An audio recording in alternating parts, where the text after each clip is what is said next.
Hello again, I'm Bob Weir with another video interview of people in the news in North Texas. My guest today is the Chancellor and President of Texas Women's University, Dr. Carine Feyten. In July of 2014, Dr. Feyten became the 11th President and the second Chancellor of Texas Women's University, the nation's largest university primarily for women. Thank you for being here, Dr. Feyten. Thank you for having me, Bob. Doctor, I understand that you're a native of Belgium. You did graduate work in Florida and then joined the faculty at USF. Then you went on to serve as a dean at Miami University of Ohio, not Florida. Yes. Now that you're in Texas and have been Chancellor and President at TWU for 2 years, please tell our viewers what drew you to take the helm at TWU and what do you think of the great state of Texas? Thank you. Well, you know, it's interesting that you mentioned that whole journey from Belgium to Texas, and when I think about that, I feel like I've crossed many bridges, you know, yes. and it's interesting because I often think if I had to pick a symbol for myself, I would probably pick a bridge. You know, I speak many languages, I studied linguistics, and I've always been fascinated with this connection and bridging people and cultures and communication. Even in my research, I was connecting several different fields. Anyway, so when this opportunity was presented to me to come to Texas and take the helm at Texas Women's University, when I was reading and looking at the description of the university, I could feel this. I thought to myself, this resonates with me. I can do this. And actually what I really thought was, I can sell this place. What I meant by that is the values of the university really resonate with me.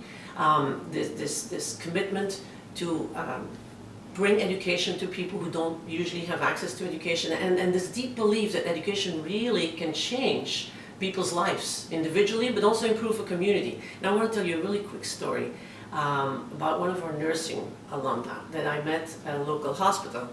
And she was telling me this heart-wrenching story of her coming to Denton as a single mom, 4 kids in tow, and $100 in her pocket. And she came to TWU to pursue her degree and pursue her dream. And so she graduated a few years ago, and she tells me this was really thanks to the care of the professors and the staff. People really were caring about her succeeding, making sure that she had what she needed, even if her kids were sick and she had to stay at home. But anyway, she graduates, and then she looks at me straight in the eyes and she says, you know, what you don't realize, she said, is you didn't just change my life. You changed my life and the next generation, the lives of my children, and every generation coming after that. And I think that's what we don't always realize. When you change somebody's life, the path changes for everyone else in their family and the next generations to come. So it's a really, really powerful thing. Absolutely. Education does change lives and generations, I agree. The great state of Texas, I didn't tell you about that. Oh yes, of course. How could I forget that? So, I will tell you what fascinates me about Texas, even though some of our roads, not necessarily always the best, but the people in Texas is really what makes this state. I was going to say this country, but that would be a slip of the tongue, right?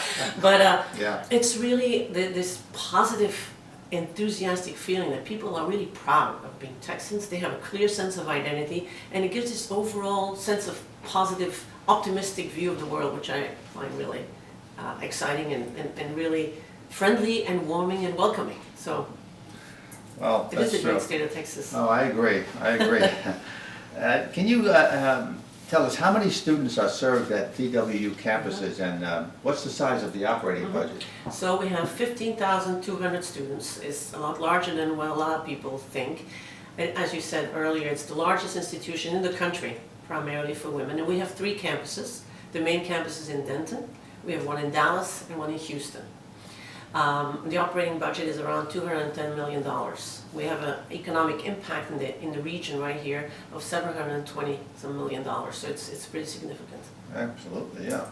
How about the percentage of female and male students? About 90% women and 10% men. And that's interesting to know because a lot of people may not even know that it's open to men. Exactly. We welcome all those nice guys. How is the university funded? Primarily by state appropriations, but then also, of course, tuition and fees and donations, philanthropic gifts from the community.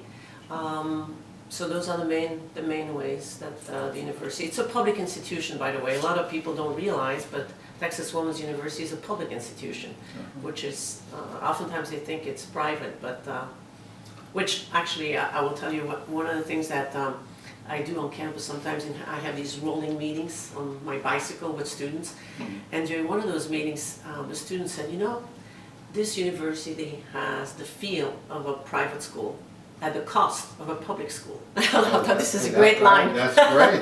It is. Some of the viewers, our viewers, may not know that Texas Women's University, they not know it that well. So please tell us what you think is distinctive about the university.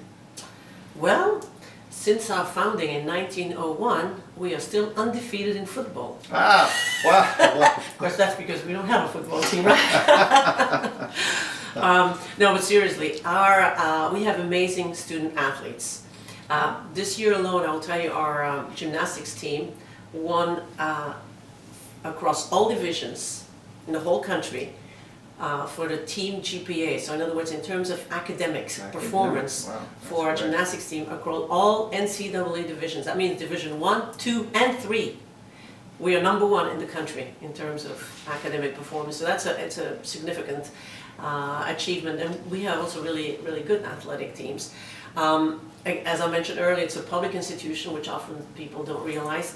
And I just last week sent a Twitter graph out, which is really a graph that I sent out on Twitter, that showed the cost value of Texas Women's University. And we're about 25% lower in tuition and fees than the average of all the other doctoral institutions in the DFW area. So it's, and in terms of cost, it's a really good deal.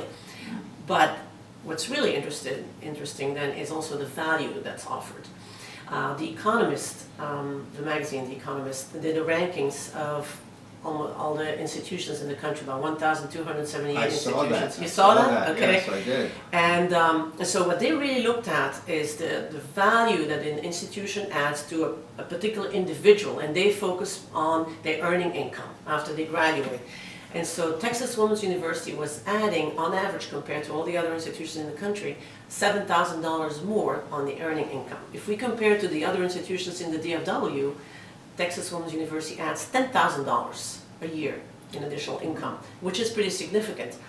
But one of the reasons, I think, why we achieved that is also because of the care that we put at the university. And in other words, when the students come, they feel really cared for, both by the faculty, by the staff, and there's this real intention on making sure that they succeed. And I think that particular environment gives them a chance to really succeed. But so it was pretty impressive that the Economist ranked us actually second in Texas. And 45th in the nation. Exactly, 45th in the nation. Yes. That was pretty... right, we were very proud of that. Remarkable. One other thing I could ask you is, what type of programs do you have to help students obtain employment after graduation? Actually, that's another one of those figures that we're really proud of. 84% of our students within the first year that they graduate either have a job or go on to graduate school. That's great. And some of the things that we do, we have several programs in place. In career services, for example, is actually one that this year we have invested in significantly to really improve career services and infuse it in all of the different academic areas all along the way when the students are with us, which I think really is going to make even more of a difference. So we have a really good record in that regard. So let me ask you this: why does a university primarily for women matter today? That's a good question, and people ask that a lot, and actually it's a very relevant question, because you could say that, you know, for about a century now, women have had the vote to write, so, you know, everything should be pretty much equal by now. Of course, 51% of the population is going to probably argue with you on that, that things are not quite equal yet. But really, you know, when you have an environment for women where they can excel and take on leadership roles and not feel threatened by, you know, a lot of research shows that, for example, in middle school or in high school, girls take a back seat and let the guys take on the top role or whatnot. Well, in an institution primarily for women, you don't have to worry about that. But there's some interesting figures too. If you look at, there's only 2% of women undergraduates who go to an institution primarily for women. Yet, consider this, when you look at in Congress, 20% of women who are in Congress have gone to an institution primarily for women. 30 or so percent of the top 500 Fortune companies, women have gone to a women's institution. So there's a disproportionate amount of women who have been really successful in leadership that actually have attended an institution primarily for women. So there's something there that really allows women to take on leadership roles and succeed in society and in their jobs later. Well, thank you, Dr. Feyten. And this has been very interesting, and I really appreciate you coming here for this Sure. interview. Thank you for being here. Thank you. Thank you for having me. Really appreciate that. Thank you. And thank you for watching.